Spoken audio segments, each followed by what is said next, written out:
So thank you because you're not saying anything.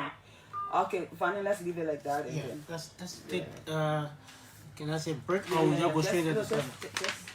just zero on the discussion.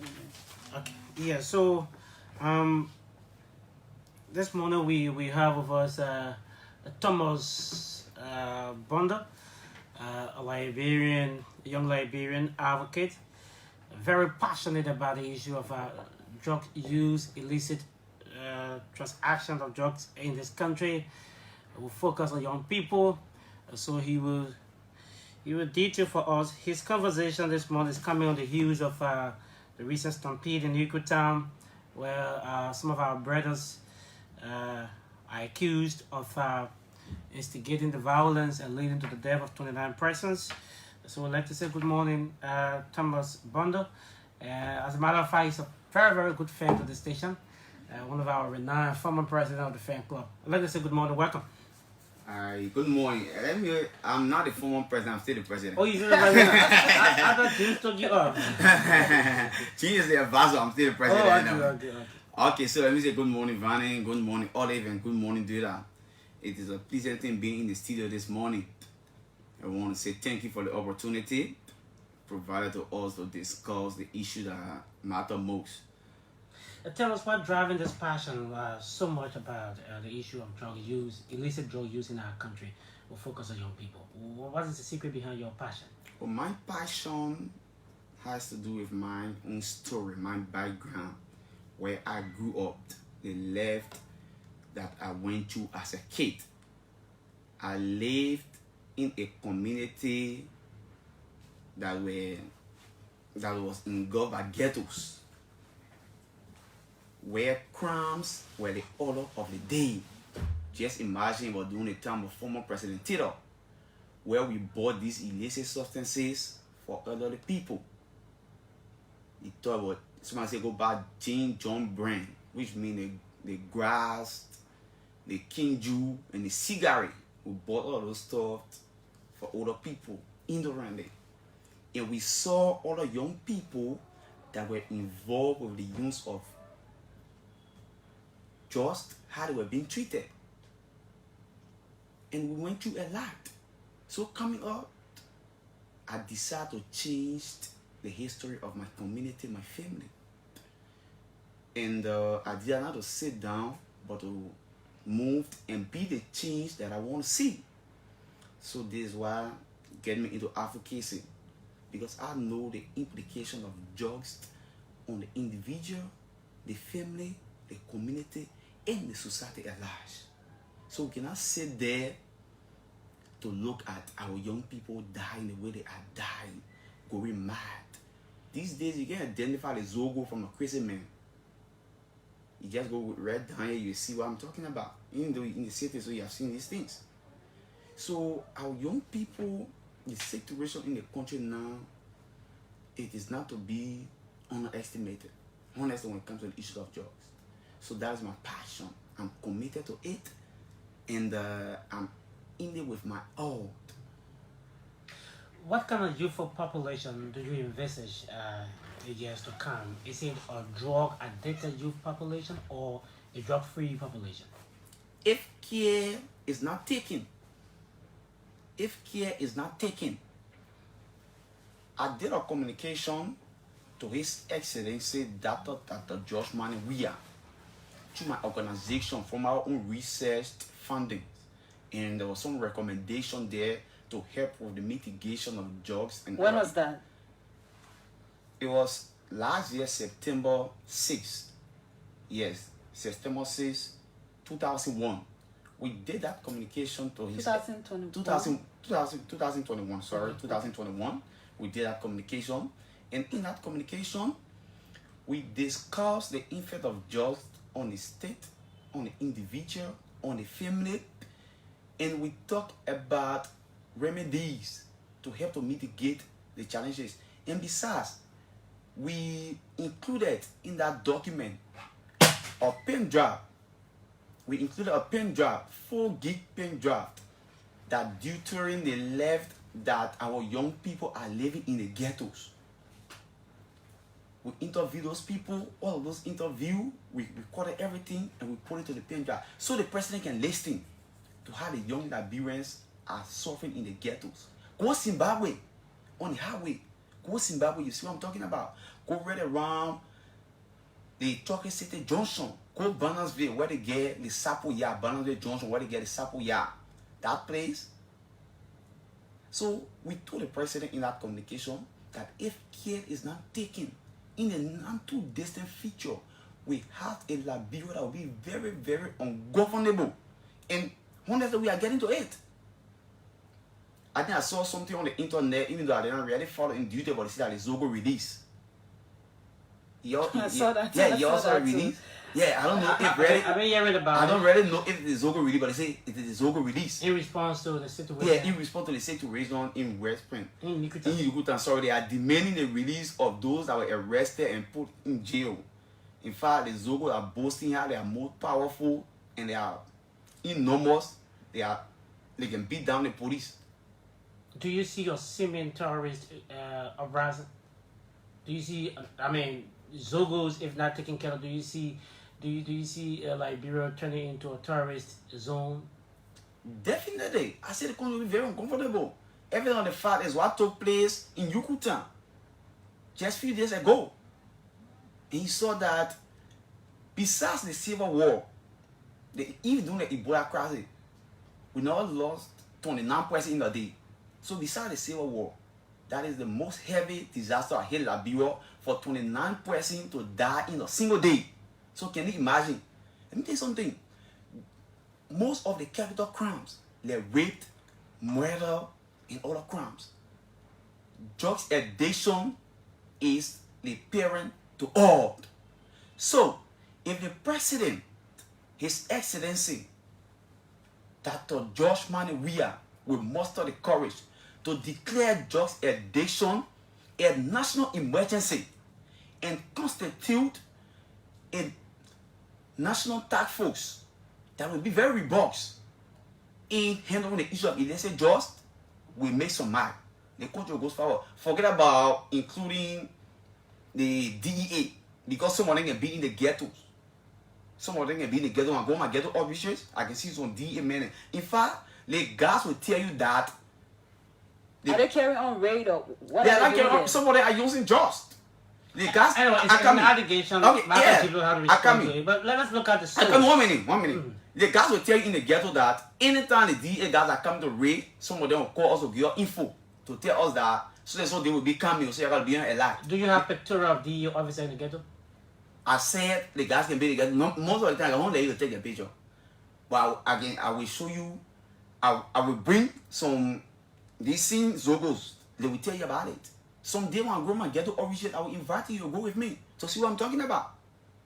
As an advocate, what have you come across in terms of understanding what's the primary reason why things are going the way it is? The increase the number of disadvantaged youth in our country, young people going wayward because of the use of drugs. What's the primary source? What's pushing this thing? Okay, the research from our organization, Hope for Young People Incorporated, shows that number one, child trafficking. For instance, we went to the ghetto, we meet a kid. We met the kid, we tried to interview him and how he got involved with the use of drugs. The kid told us that he was taken away from the interior. His aunt brought him to the city with the notion of sending him to school. When he came, and they seemed to be the breadwinner of the family to go and sell on the street. So while he was selling, the aunt children were in school. When he go home anytime, he's being mistreated. You get me? He being mistreated. And when he come on the street at time, he feel comfortable. So he left the home. While on the street, he met up with a friend who took him to the ghetto. When he went to the ghetto, the guys took him as a king. Because in the first 1 week, the guys will even provide the drugs for you. Because they are training you to use you, to go and steal. So they will welcome you. They will make you feel free. You're relaxed. So child trafficking is one of the driving force behind drugs abuse. So we got to raise more awareness on child trafficking. And besides child trafficking, in the schools, in every schools, there are bagaya. What is that?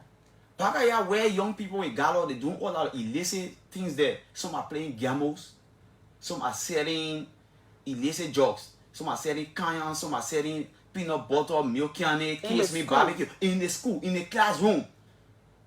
Those things are there from our research. So about 70% of those that are addicted to drugs today, we tell that start in the school from peer pressure. So the schools too are not doing well. Honestly, the schools are not doing well. This issue about drug abuse, it is not only about the government, but it is about we Liberians getting engaged into it. So that's the reason, just as the president declared drug addiction a national emergency, all hands will be on deck. What about the legislature failing to pass the drug law? Up to present, it's still lying before the Liberian Senate. Yeah, we advocated, we did some pushing, and the House of Representatives passed. Let me say thumbs up to Honorable Thomas Goswa, Rosalie Swakoko Dennis, Hemson Kezulu, Lawrence Morris. They did their best in pushing the issue of the not billable just bill that is currently to the Senate. I'll be having some talk with the Vice President, Her Excellency, as well, all the senators. We are in some talk, and I can assure you that from their end, they will soon concur with the House of Representatives. Then we'll be looking up to the President for signing into law. But if the Senate fail to do so, we are governing every effort to carry on our peaceful demonstration according to Article 17 of the Liberian Constitution. So wait, before you get to demonstrating your right according to the article that you just talked about, you wrote the president in September of 2021. Sure. And are you disappointed that you didn't get to hear what you needed to hear from his speech as it relates to this issue that you just talked about? Yes, I'm partly disappointed. Seriously, I'm disappointed. Because I saw the president took about 10 minutes to talk about Green Crew victory in the country. He could have taken just 5 minutes to declare drugs addiction a national emergency, constitute a national task force. I can recommend people to lead that task force. You bring Honorable J. Gabriel Yinkan to lead that task force. You bring Eddie Jawolo. You bring Mary Brewer. They will get somebody see drugs use of the serve as intelligence to give us information. I own that team. You give us about 10 pickups. The 30 pickups you give the chief, you just give us 10 from those pickups. You assign army of us. Okay. We raid people. We bring drugs up from homes in bags in this town. That's what I'm saying. Then we help. If you fight against drugs, you'll be mitigating crimes in the country. You'll be mitigating crimes like rape, this harassment. All of the communities now are very, very ungovernable. Go in communities. You cannot walk in community by 9 p.m. Look at our motorcyclists, how the children are suffering, maybe to make lives, and look how they are being harassed. And the unfortunate thing about it, most of these people who are buying these stealing motorbikes, they are known all around here. But who to go there? The people are compromising. Who to go there? Somebody takes my bag down, they like a bag here, but how much you get to take it? See how frustrating it is, your own property. It is saddening. So some of these children, they'll get frustrated and say, but no, let me ride back. I either go join the guys or be stealing or I go to the ghetto. I'll be stealing. Definitely. The poverty is one of the causes too. And poor parenting is one of the causes. What's the way forward? The way forward. The way forward.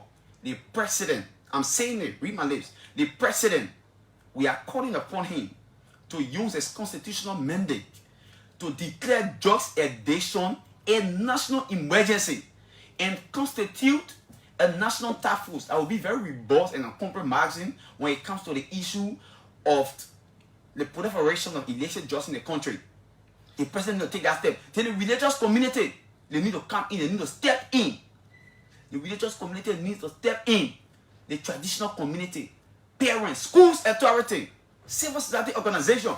I'm disappointed in most of our activists, the biggest activists.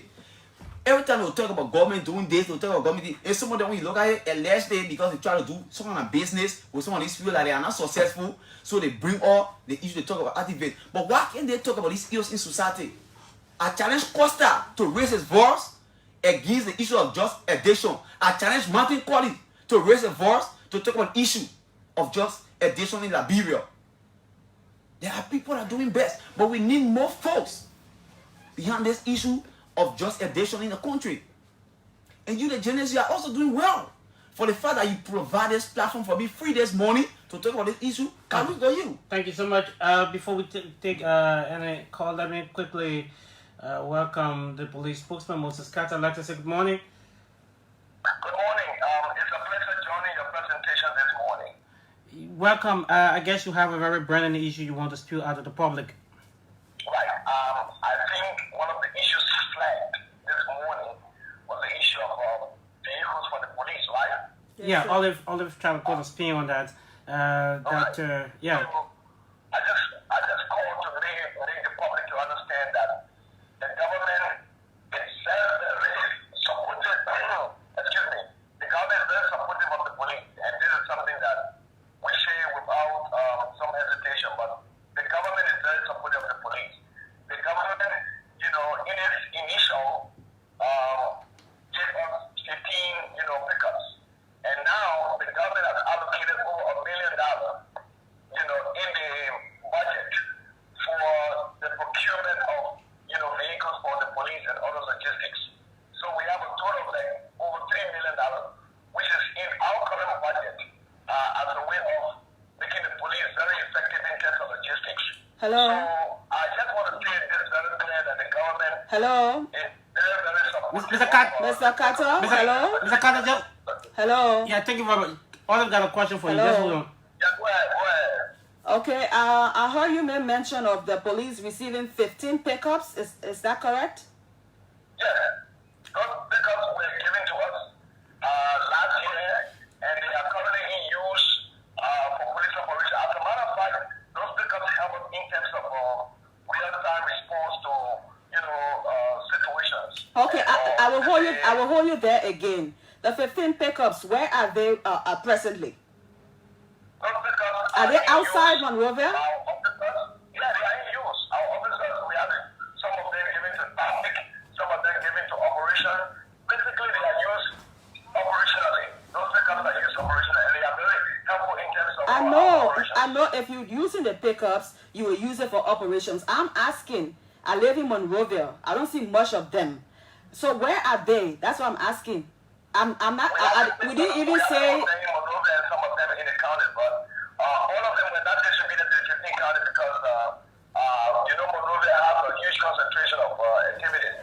So most of them are in Monrovia, and we have a few of them distributed to the counties. But we are hopeful that as the procurement process started for the procurement of new vehicles, we're going to have more pickups across the country. As a matter of fact, this is also to enhance real-time response for policing. And I also understand that you want to do your work, but Mr. Moses Carter, I did not say that the government is not supportive of the police. No, I didn't also say that. I said there was an issue flagged about police vehicles. So I just thought to make that clear to you and the public, so that the public understands that the government is very supportive of the police in terms of logistics. Thank you so much. You are most welcome. Thank you. Okay, so let's take two calls on time. I will have to go have another person. Yes, okay, Yeah, so so one or two. 1 or 2 this morning. Good morning. Good morning. Yeah, good morning. Yeah, go ahead.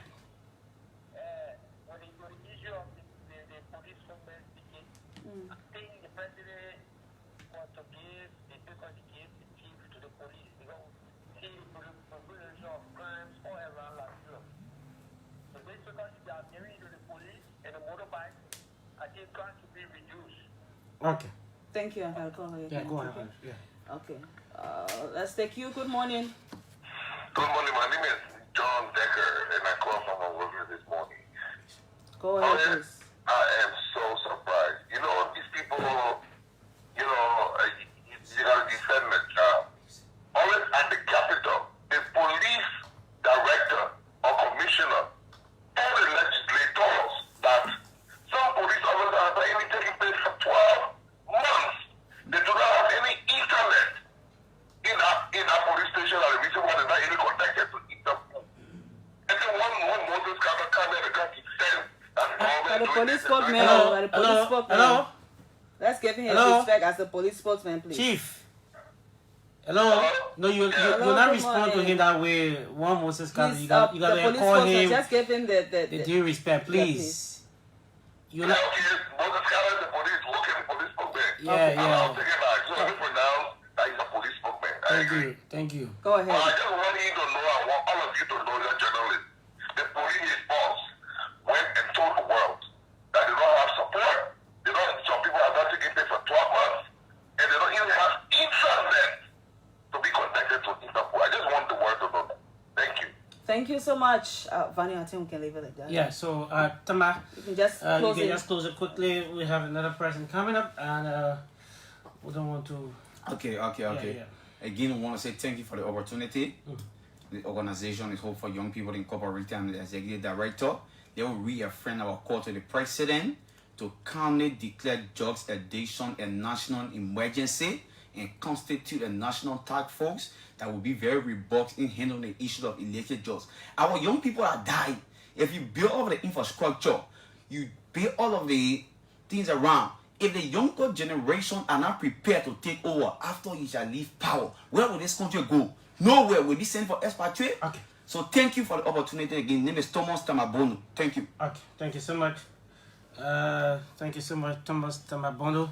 Find a friend like us, Oliver and I. That you will not regret.